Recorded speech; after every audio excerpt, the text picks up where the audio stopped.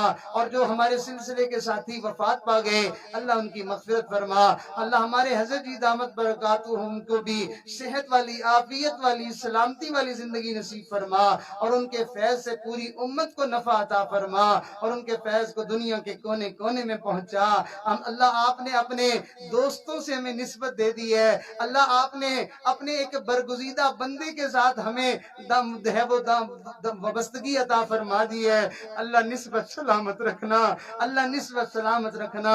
عمل کے اپنی اساس کیا ہے بجز ندامت کے پاس کیا ہے، رہے سلامت تمہاری نسبت، ہمارا بس آسرا یہی ہے اللہ۔ ہماری ان دعاؤں کو قبول فرما، جو مانگا وہ بھی عطا فرما، نہیں مانگا وہ بھی عطا فرما اللہ۔ دعا سے پہلے ایک بچہ ملا، اس نے کہا میرے لیے، میری والدہ کے لیے دعا کرے اللہ، ان کے اس بچے کو اپنے دین کے لیے قبول فرما، اور ان کی والدہ صاحبہ کی تمام دعائیں اللہ ان کے حق میں بھی اور ان کی اولاد کے حق میں بھی قبول فرما۔